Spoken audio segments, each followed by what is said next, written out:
Kid ngo yari yaklayminga Elsa ngo avuge ngo this is my girl.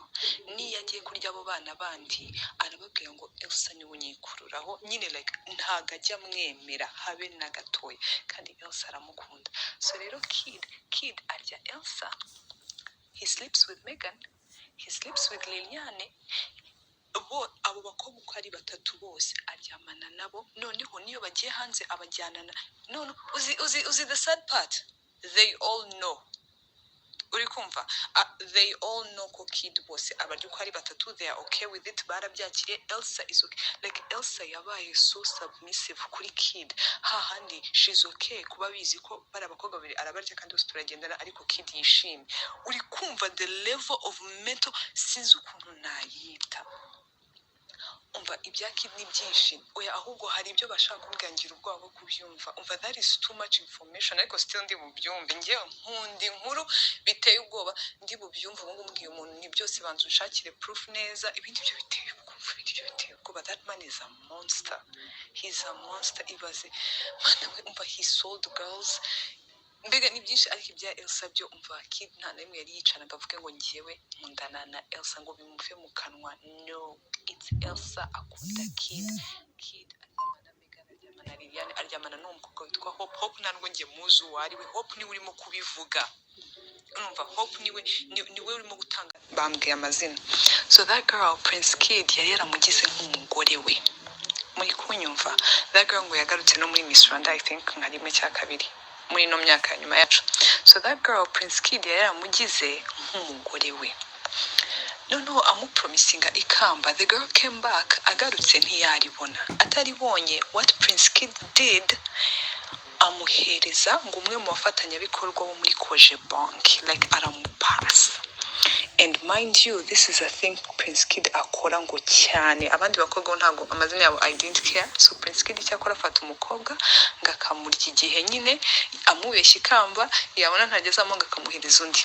So harabo yahaye ngo abo muri zino modoka companies bazita ngo iki muri Volcano, uno muntu wo muri Volcano, harabo yahaye abo muri Koje Bank. Guys, this case irimo amazina akomeye menshi cyane, and those people are going down. Uri kumva? So back to the story. That girl with Hope, I think she spoke out, niwe wavuze like the whole situation and everything. Asobanura gutya ngo ariko all this na magambo like ntago sinzi niba ari ukucyanga kigusa nyine. That girl niwe wabivuze, avuga ko ngo although datinga Elsa, he also sleeps with Megan, he also sleeps. Mbega karaga kundi kabona ukuntu kagendana bari bose n'abagore be plus that one, nyine ngo he has different girls. Ngo that's why nyine ngo mubona bagendana. Mana ibintu mba numvise muri iri joro. So rero hakaba hari nyine n'abo bakobwa benshi bagiye bavuga, harimo n'uwo nguwo, uwo niwe numvishije like ama testimony niyo bambwiye. So what he does, aryamana nabo, yabahaga akabapasa abandi bantu. Guys, izi companies zose zakoranye na Miss Rwanda, they are going down with them. Urumva case it is so big, handi ntimone bapatikopi batangiye kwirukanka, ntimone Megan yashize hasi amakamba ye.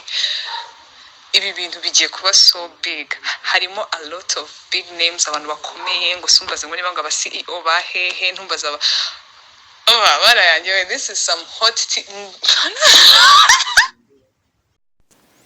Reka tubifurize ibihe byiza mwese mudukurikira kuri chaîne yacu ari nayo yanyu. Nkuko bisanzwe tubagezaho amakuru ari kuvugwa cyane cyane hano iwacu mu Rwanda mu myidagaduro. Nkuko bisanzwe mu minsi ishize havuzwe inkuru nyinshi cyane, aho tugiye kubagezaho imwe mu nkuru iri kuvugwa cyane cyane kugeza no ku munsi wa none, aho umusore uzwi ku izina rya Prince Kid akaba ari umwe mu bajaji bakomeye cyane muri Miss Rwanda, aho mu minsi yashize hagiye hanze amajwi yiwe ari gusaba Miss Muheto ko yamuhaheza ibyishimo. Ibyo byishimo bivugwa nta bindi nuko basha kuba baryamana, aho Miss Muheto atabashe kuba yamuhishira, akabasha kuba yashyira amajwi yiwe hanze. Ibyo akaba ari ibintu bimaze guteza urujijo cyane cyane mu Banyarwanda, aho buri muntu wese ari kwibaza ati ni gute irushanwa rya Miss Rwanda, aho umukobwa aba agiye kwigaragaza naho ubundi aba agiye gukora uburaya.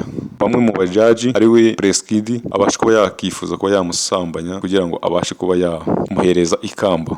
Ibi bintu bikaba byarababaje abantu benshi cyane. iri rushanwa rya Miss Rwanda ni irushanwa ryari rimaze gufata indi ntera, aho iri rushanwa ryatangiye mu mwaka wa 2009 tukaba tugeze mu mwaka wa 2022. Abo bakobwa bose bagiye bitabira Miss Rwanda, aho havugwamo umukobwa witwa Miss Liliane, aho Miss Liliane nawe bivugwa ko aryamana n'uwitwa Prince Kid. Akaba hari abakobwa bagera muri batatu bagendana bakaba bagenda mu gikundi kimwe, aho uwo bita Miss Elisa na Megan na Liliane. Aho ngabo akaba ari abakobwa bakunda kugendana cyane, hano dukunda kubabona ku mbuga nkoranyambaga bapostinga ahantu hari hose, umwe ari akenshi n'undi abagomba kuba ahari. Aho uyu mukobwa bita Elisa bikaba bivugwa ko akundana na Prince Kid, ariko akaba aryamana n'abo bakobwa bandi babiri bagendana na Elisa. Iyo Prince Kid bivugwa ko yagiye kuryamana na Megan, avuga ko Miss Elisa ariwe umwibambazaho. Ibintu byo akaba ari ibintu abwira buri mukobwa wese, kuko abakobwa urumva na abakobwa batatu Miss Elisa na Megan na Liliane. Akaba ari abakobwa bagendana kandi akaba ari n'abakobwa b'inshuti, bose akaba ari abakobwa bazwi muri Miss Rwanda cyane. Uyu nguyu Prince Kid akaba abasambanya. Ibi byose byagiye hanze bitewe n'uko uyu Prince Kid yashatse Miss Muheto ibyishimo. Ibyo byishimo yamusabaga nta kindi, yamusabaga ko ngo baryamana, aho mu kiganiro bagiranye tunacyo turi buze kubumvisha hano. Prince Kid yabwiraga Miss Muheto ko atazibagirwa ko yamwimye ibyishimo, ariko ngo azakora uko ashoboye kose n'ubundi ngo akamufasha, kuko bisanzwe Miss Rwanda yagiye mu ntara, buri gikorwa cyose aba agiyemo amafaranga akoresha aturuka muri Miss Rwanda.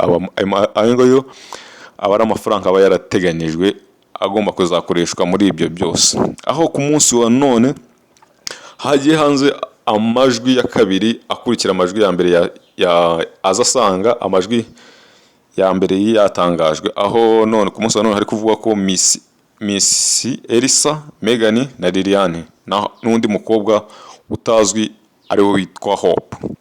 Umukobwa witwa Hope akaba ari we mukobwa uri no kuvuga bino bintu byose kugenda bitangaza, ko ni umukobwa nawe baryamanaga na Prince Kid. Prince Kid none ikindi kintu kibabaje nuko buri mukobwa wese uza muri Miss Rwanda akaba nyine abona nyine umukobwa mwiza, kwa umuntu abona umukobwa mwiza akabasha kuba yamwifuza, ahita ashaka kumusambanya. Yamara akamushaka kumusambanya amwizeza ko azamuhereza ikamba. None yamara kubona iryo kamba atazarimuha, agahita amupasa undi muntu ukora ngo muri ritiko. Ayo ngayo ni amajwi amaze kujya hanze mu kanya, nayo turi buze kuba yabumvisha. Umusore ukora muri ritiko n'undi ukora muri koje banki, mu gihe amaze kubona ko wa mukobwa urumva d'abord bamaze kuryamana, n'ikindi abonye ko ryakamba atari buzarimuhereze, ahubwo agahita amutangamo pase. Amara kumutangamo pase akamuhereza undi muntu akazaza aryamana na wa mukobwa. Urumva ibyo ni ibintu bigenda bikurura na gutyo, akaba ari ibintu bibabaje cyane. Aho nyine abari b'u Rwanda bitabira Miss Rwanda bagiye kugaragaza platform zabo cyangwa imishinga yabo bazageraho mu gihe baba babaye aba Miss, ahubwo akaba bagiye kuba batangwamo pase z'abandi bantu bifuza kuba baryamana nabo. Nkuko bimubona mu byumva rero, iri rushanwa rya Miss Rwanda rikaba rimaze guteshwa agaciro mw'ino minsi ibiri gusa, ariko tukibaza ati ni gute ibintu byahereye mu myaka ufate nka Miss Rwanda ahereye 2009 kugeza na 2022, ibyo bintu bitarabasha kuba byajya hanze, kandi ari ibintu bikorwa cyane muri buri mwaka muri Miss Rwanda. Guhera 2009 ibintu bigenda bihishwa, aho umwe mu bakobwa ejo bundi yabonye Miss Muheto amaze gushyira inkuru hanze, akabaza ati njye nabuze ahantu nabasha kuba nabihera kugira ngo mbashe kuba nabivuga. None ikaba bigejeje uno munsi, tukaba twibaza ati ngubu Miss Rwanda izongera kubona umukobwa w'umunyarwanda uzajya yifuza kuba yakitabira iri rushanwa. ibyo akaba ari ibintu buri wese hano ari kwibaza. Kandi ikindi nanone nta muntu wabasha kuba yakemerera umwana wiwe ngo abashe kuba yakitabira iri rushanwa, kwa ko urumva ibintu biberamo muri iri rushanwa rya Miss Rwanda na agahomamunwa. Reka tuyifurize ibihe byiza mwese tubana umunsi ku munsi, nk'uko bisanzwe tubasaba gukora subscribe kugira ngo mubashe kuba muzaza mwumva ibiganiro tubagezaho buri munsi. Kid ngo yari yakleyiminga Elsa ngo avuge ngo this is my girl. Niyo agiye kurya abo bana bandi arababwira ngo Elsa niwe unyikururaho, nyine like ntago ajya amwemera habe na gatoya, kandi Elsa aramukunda. So rero Kid arya Elsa, he sleeps with Megan, he sleeps with Liliane, abo bakobwa uko ari batatu bose aryamana nabo. Noneho niyo bagiye hanze abajyana none uzi the sad part, they all know. Uri kumva, they all know ko Kid bose abaryo uko ari batatu, they are okay with it, barabyakiriye. Elsa is okay, like Elsa yabaye so submissive kuri Kid, hahandi she's okay kuba bizi ko bari abakobwa babiri arabarya kandi bose turagendana, ariko Kid yishimye. Uri kumva the level of mental, sinzi ukuntu nayita. Umva ibya Kid ni byinshi, oya ahubwo hari ibyo bashaka kubwangira ubwoba bwo kubyumva. Umva that is too much information, ariko still ndi bubyumve. Ngewe nkundi nkuru biteye ubwoba ndi bubyumve. Ubu mbwiye umuntu ni byose banza unshakire proof neza, ibindi byo biteye ubwoba. That man is a monster, he's a monster. Ibaze mana we, umva he sold girls. Mbega ni byinshi, ariko ibya Elsa byo umva Kid nta namwe yari yicara ngo avuge ngo ngiyewe nkundana na Elsa ngo bimuve mu kanwa. No, it's Elsa akunda Kid aryamana Megan, aryamana Liliane, aryamana n'umukobwa witwa Hope ntabwo ngiye muzi uwo ari we. Hope niwe urimo kubivuga, urumva, Hope niwe urimo gutanga bambwiye amazina. So that girl Prince Kid yari yaramugize nk'umugore we, muri kunyumva. That girl ngo yagarutse no muri Miss Rwanda I think nka rimwe cya kabiri muri no myaka nyuma yacu. So that girl Prince Kid yari yaramugize nk'umugore we, noneho amupromisinga ikamba. The girl came back, agarutse ntiyaribona. Ataribonye, what Prince Kid did, amuhereza ngo umwe mu bafatanyabikorwa bo muri Koje Bank, like aramupasa. And mind you, this is a thing Prince Kid akora ngo cyane. Abandi bakobwa ntago amazina yabo I didn't care. So Prince Kid cyakora afata umukobwa ngakamurya igihe nyine amubeshya ikamba, yabona ntagezamo ngakamuhereza undi. So harabo yahaye ngo abo muri zino modoka companies bazita ngo iki muri Volcano, uno muntu wo muri Volcano, harabo yahaye abo muri Koje Bank. Guys, this case irimo amazina akomeye menshi cyane, and those people are going down. Uri kumva. So back to the story. That girl with Hope, I think she spoke out, niwe wavuze like the whole situation and everything. Asobanura gutya ngo ariko all this na magambo like ntago sinzi niba ari ukuri cyangwa iki, gusa nyine that girl niwe wabivuze. Avuga ko ngo although datinga Elsa, he also sleeps with Megan, he also sleeps. Mbega karaga kundi kabona ukuntu kagendana bari bose n'abagore be plus that one, nyine ngo he has different girls, ngo that's why nyine ngo mubona bagendana. Mana ibintu mba numvise muri iri joro. So rero hakaba hari nyine n'abo bakobwa benshi bagiye bavuga, harimo n'uwo nguwo, uwo niwe numvishije like ama testimony niyo bambwiye. So what he does, aryamana nabo, yabahaga akabapasa abandi bantu. Guys, izi companies zose zakoranye na Miss Rwanda, they are going down with them. Urumva case it is so big, handi ntimone bapatikopi batangiye kwirukanka, ntimone Megan yashize hasi amakamba ye. Ibi bintu bigiye kuba so big, harimo a lot of big names, abantu bakomeye, ngo sumbaze ngo niba ngo aba CEO bahehe, ntumbaza barayangiwe. This is some hot tea.